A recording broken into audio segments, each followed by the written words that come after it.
أعوذ بالله من الشيطان الرجيم. بسم الله الرحمن الرحيم. الرحمن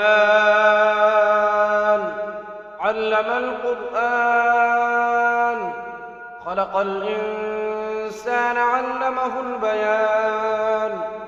الشمس والقمر بحسبان، والنجم والشجر يسجدان.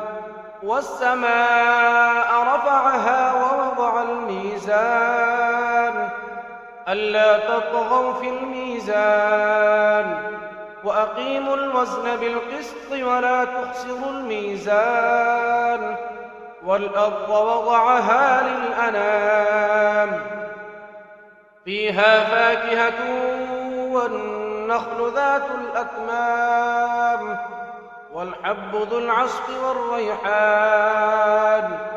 فبأي آلاء ربكما تكذبان؟ خلق الإنسان من صلصال كالفخار، وخلق الجان من مارج من نار. فبأي آلاء ربكما تكذبان؟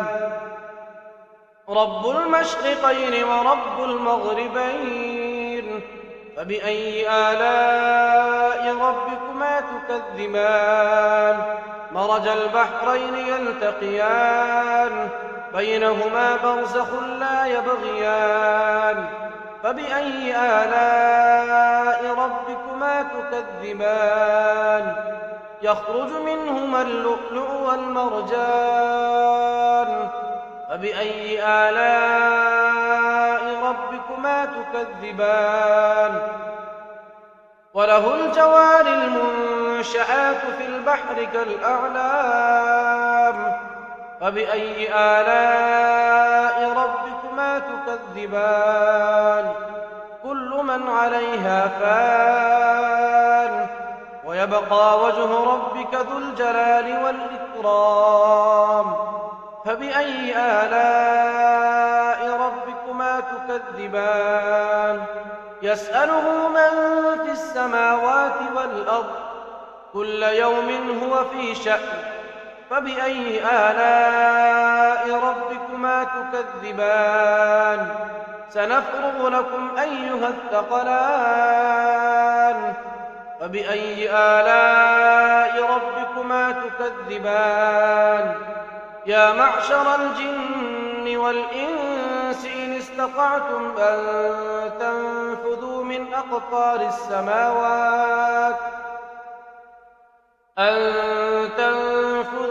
أقطار السماوات والأرض فانفذوا، لا تنفذون إلا بسلطان.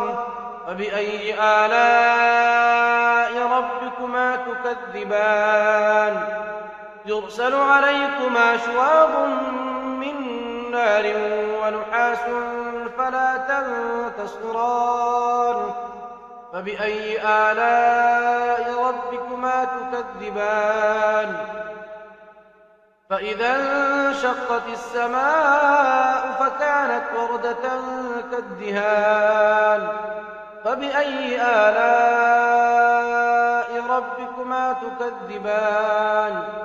فيومئذ لا يسأل عن ذنبه إنس ولا جان.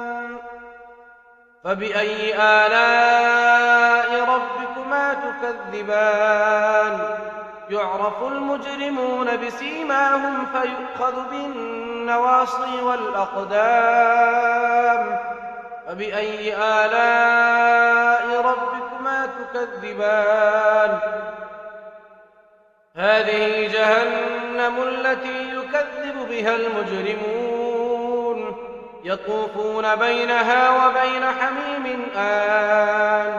فبأي آلاء ربكما تكذبان؟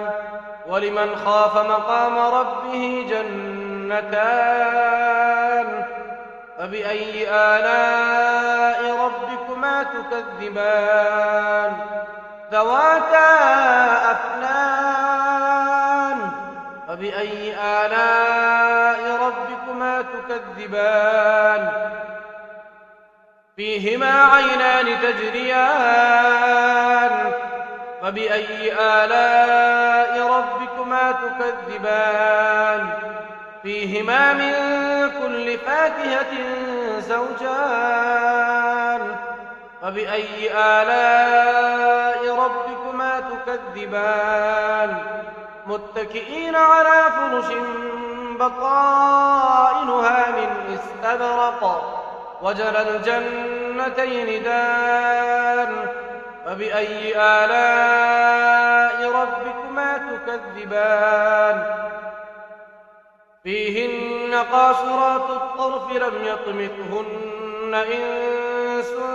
قبلهم ولا جان فبأي آلاء ربكما تكذبان كأنهن الياقوت والمرجان فبأي آلاء ربكما تكذبان هل جزاء الإحسان إلا الإحسان فبأي آلاء ربكما تكذبان ومن دونهما جنتان فبأي آلاء ربكما تكذبان مدهامتان فبأي آلاء ربكما تكذبان فيهما عينان نضاختان فبأي آلاء ربكما تكذبان فيهما فاكهة ونخل ورمان فبأي آلاء ربكما تكذبان فيهن خيرات حسان فبأي آلاء ربكما تكذبان حور مقصورات في الخيام فبأي آلاء ربكما تكذبان لم يطمثهن إنس قبلهم ولا جان فبأي آلاء ربكما تكذبان متكئين على رفرف خضر وعبقري حسان فبأي آلاء ربكما تكذبان تبارك اسم ربك ذي الجلال والإكرام